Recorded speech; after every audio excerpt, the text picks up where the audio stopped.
Hello, welcome back. In our previous videos, we were solving equations by giving exact values from the unit circle. We're not always able to do that. So let's look at a couple situations where we will need to use our calculator. We're asked to find all solutions between 0 and 2 pi. So I take a look at my equation and I can tell that it is linear and I have only one trig function present. So I'm going to isolate that trig function. And so I subtract 5 from both sides. And then I'm going to divide by 3. So I end up with tangent of theta is equal to -4/3. All right. So when I look at this, I'm saying, okay, I need an angle theta whose tangent is -4/3. Well, a couple things. It's negative, and we know that tangent is negative in quadrant 2 and quadrant 4. So we're looking for angles in those quadrants. But I see that -4/3 is not a unit circle value, which means I don't know the exact value of that angle. So I'm going to have to use my calculator to find one angle and then use that to find the other angle or find the angles in this given interval. So if I look up here, I'm saying, okay, I want angles in the interval from 0 to 2 pi. Since I'm using my calculator, it's going to give me a decimal approximation. And I know that 2 pi is approximately 6.28. So I'm looking for angles between 0 and 6.28, which is one full trip around. I know that over here, we know that pi is approximately 3.14. So we can use those as a reference point. And so how am I going to find an angle? Well, we can use our calculator to find an angle. If I know the function value, I can use my inverse trig button to find the angle. Now, what mode should we be in? Radians. So make sure your calculator is in radian mode, and then use do inverse tangent of -4/3.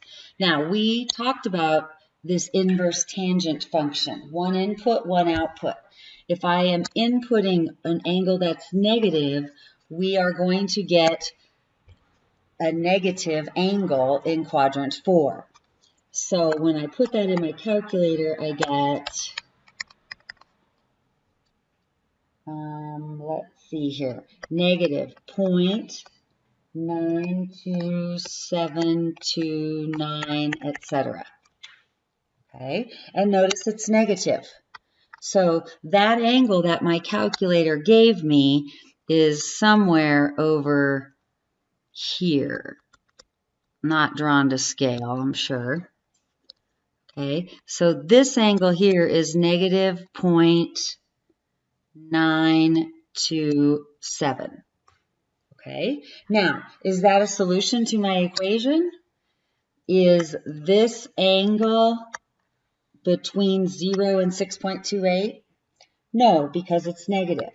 So we have to use what our calculator gave us to find our positive angle that terminates in quadrant 4. So I'm basically looking for this angle here. Okay. Now, how you come up with that angle is up to you. There's many ways to do it. You can, what we did way back in the very beginning, chapter 5, and we know that we can add full rotations to find other angles. So I can use that value and say, okay, I've got -0.927 approximation. And if I add one full rotation to pi to it, I should get that positive angle. All right, which gives me, I'm going to go ahead and approximate that, which gives me approximately 5.35 0.56. Okay, so this angle is in quadrant 4, and 5.36 is between, or 5.356 is between 0 and 6.28. So this is my actual angle here in radians, okay, which seems reasonable. 5 is close to 6, so I know it's in quadrant 4. Now, there's another angle, okay, remember tangent. The tangent function has a period of pi, so there is another angle that is pi units away from that. So that means I have another angle that is in quadrant 2. And what we are given here is this negative 0.927 value. That is ultimately telling me the reference angle for theta. And reference angles are always positive. So if I ignore the negative sign, we're saying that the reference angle is positive 0.927, etc. So this angle here is 0.927. Okay, so there's a couple ways we can get that other angle in quadrant 2. We know that the period of tangent is pi, so I could take my original negative value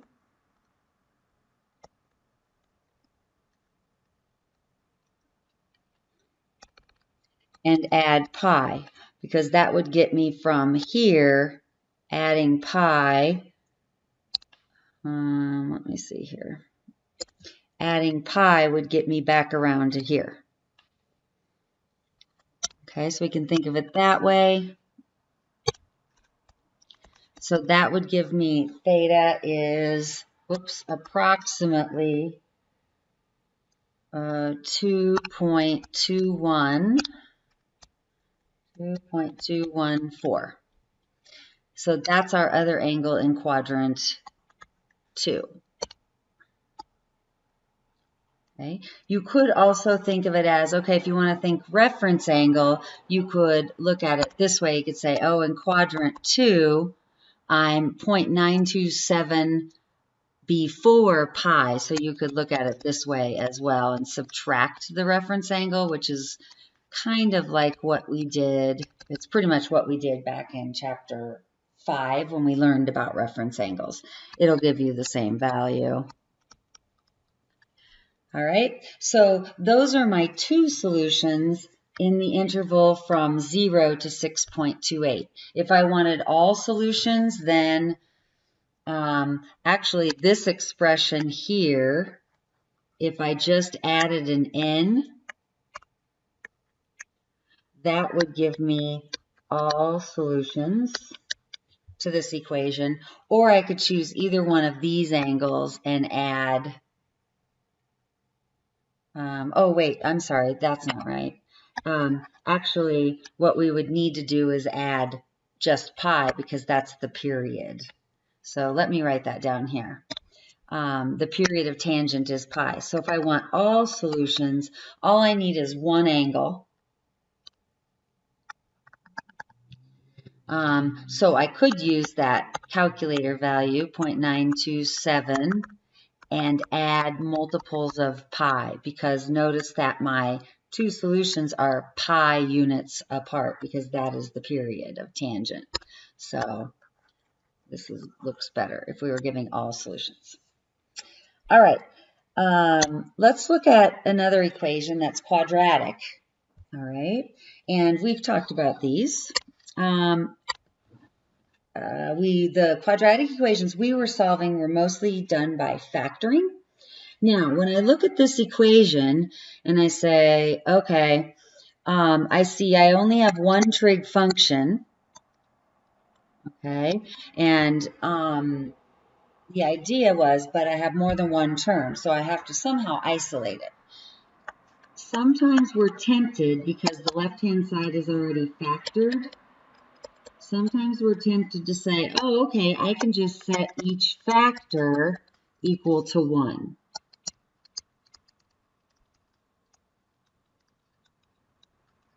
All right, well, that's no good because that's not how we solve these equations.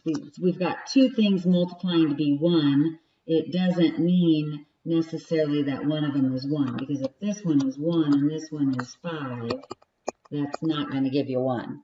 So we can only set our factors equal to 0. So first thing we need to do is get rid of those parentheses and write this equation so that it's equal to 0. If you need to, if it helps, think of it this way. Think of it as that's x times 3x minus 1 equals 1. How would you solve that algebraically? Hopefully you realize that you need to distribute first, put that left-hand side in polynomial form, and then move the 1 over. That's exactly what we're going to do with the trig equation. So we're going to distribute. So we have sine x times 3 sine x is 3 sine squared x. Sine x times negative 1 is minus sine x equals 1. I'm going to make it equal to 0 because it is quadratic. So I have 3 sine squared x minus sine x minus 1 equals 0. Okay, if I try to factor that, I could try and factor that into two binomials using whatever method. This one is not factorable. So if it's not factorable, then you can always use quadratic formula. The only other method you could use is completing the square, and I don't love going there with the trig equations. Okay, so if you still want to think in terms of algebra, this is like the equation 3u squared minus u minus 1 equals 0. So if you were going to solve this, you're trying to figure out what is u. All right, so if we're going to use quadratic formula, then all we need, remember, is we need our a, we need b, and we need c. If you remember that. Quadratic formula is ax squared plus bx plus c equals 0. And quick review, quadratic formula, negative b plus or minus square root of b squared minus 4ac all over 2a. So make sure you have that written down somewhere. Okay, so same kind of idea here. A, B, and C. So we're just using our coefficients. So A is 3, B is negative 1, and C is negative 1. Okay, now when we're solving, instead of saying x equals, our x is sine. So we're saying the value of sine will be equal to. So we're not actually finding x yet. So that's where it's a little tricky. This says x, it's not this x. Okay, it's this u that you're finding, and our u is sine x. Okay, so if you need to, write it in terms of u, find u, and then go back in terms of sine. That might be an easier method. And I can do another one of those sometime maybe during class if you want to see something like that. Okay, so I'm trying to find sine theta. So to find sine, not theta, I'm sorry, sine x. So to find sine x, I take the opposite of b plus or minus the square root of b squared, negative 1 squared, minus 4 times a, which is 3, times c, which is negative 1, all of that over 2 times a. Okay, so simplify under the radical down to one number. So that's 1 plus 12 is 13 over 6. So now I realize that because 13 is a positive number, my solutions are real. It is not a perfect square, so my solutions would be irrational numbers, which we expect. Okay. All right. So now I'm saying, so whatever this evaluates out to be. Now, remember we have two solutions. So let's separate those because we're going to need to consider those individually. So I have 1 plus the square root of 13 over 6. and 1 minus the square root of 13, whoops, over 6. Okay, so clearly not unit circle values. So I'm going to have to use my calculator to find x. So x, remember then, is the inverse sine of 1 plus square root of 13 over 6. Now, if I think about this value in here is going to evaluate out to be a positive. So let's put that in the calculator. We are in radian mode once again because we are giving solutions in the interval from 0 to 2 pi. So your calculator should be in radian mode, which last example it was, so it's probably still there. Okay. And so I can say that x is whatever that value comes out to be. So it looks like it comes out to be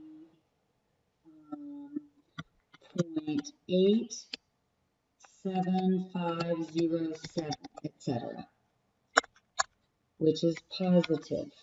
Okay, so I'm thinking, oops, I need my circle. Hold on 1 second. I forgot to get that. I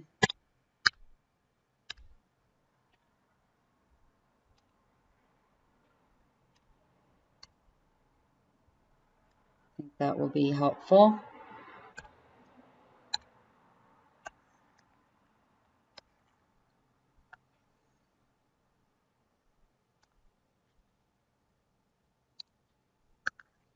Put one over there. All right, here we go. All right, so now, I'm saying, okay,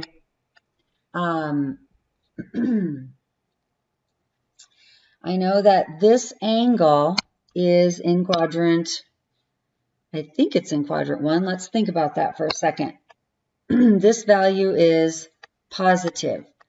So sine is positive in quadrant 1 and quadrant 2. So I know by the range of inverse sine, this is an angle between 0 and pi over 2. Okay, so this is my angle in quadrant 1. Okay, so it is my actual first solution, so 0.875. Okay, and that is also the reference angle. So I'm looking for the angle in quadrant 2 that has that reference angle. So what is this angle over here that has a reference angle of 0.875? Okay, how do we find that angle? Well, I know that this is pi, right, which is what, 3.14 approximately. I don't need that yet, but when I compare my answers, or check my answers, I should say. Okay, so how am I going to get that? Well, that's 0.875 radians away from pi.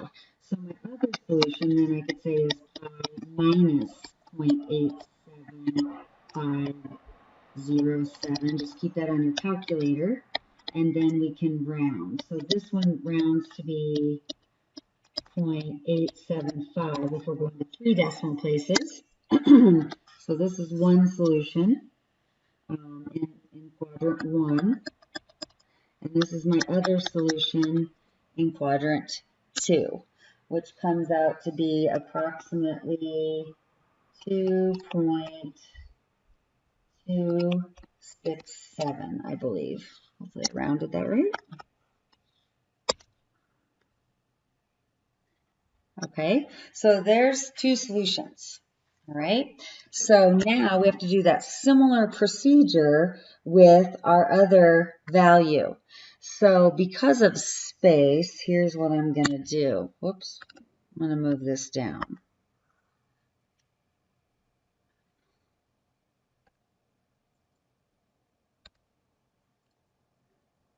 Oops, I want to copy. Okay, so I'm going to come down here so I have some room. All right, and I'm going to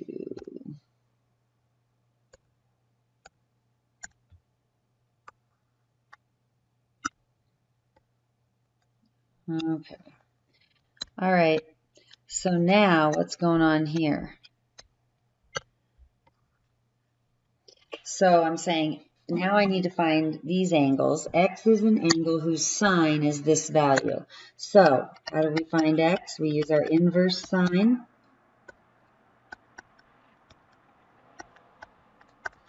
Okay, and if you put this in your calculator, you'll realize it's going to come out to be a negative value. Okay, before I even hit the inverse sine button. Okay, so I want you to see that it's negative.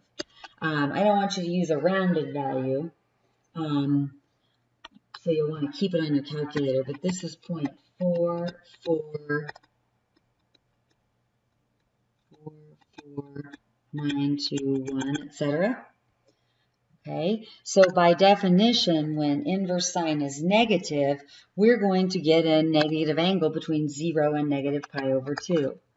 So when you do the inverse sine, I get, oops, I'm sorry, that's not that value, wrong line. Let me fix that. Okay. You don't have to find this value, but I want you to see that it's negative. Okay, so I apologize. Here we go, 0.43425, etc. Okay, but you could put the exact value in your calculator. We're still going to get a negative angle, and our negative angle is 0.44921, as I had before. Okay, so we're saying then that that angle is here, negative 0.449. I'm just going to write those. Okay, but that is not between 0 and 2 pi. So remember, we want this angle. Okay, and we know sine is negative in quadrants 3 and quadrant 4. So we're looking for angles in quadrants 3 and 4 that have a reference angle of 0.449. Okay, so as we did in our last example, we can just take that angle and add 2 pi to get our positive angle. So when I add 2 pi, I get approximately 5.83397. Oh, I said approximately. Whoops, got a little carried away. So exciting, all those decimal places. 5.834. Okay, so here's my quadrant 4 angle between 0 and 6.28. Now, how do I get my quadrant 3 angle? Okay, so in quadrant 3, here's the angle. It has a reference angle of 0.449. So it's 0.449 radians beyond pi. So I can come up with my quadrant 3 angle by taking that value, pi, and now here's where I need to use the positive, okay, because it's got to be bigger than pi by that. So I ignore the negative sign and I use the reference angle. So basically, here's what I'm doing. I'm adding the absolute value of that. I'm ignoring the sign. So I'm adding 0.0, whoops.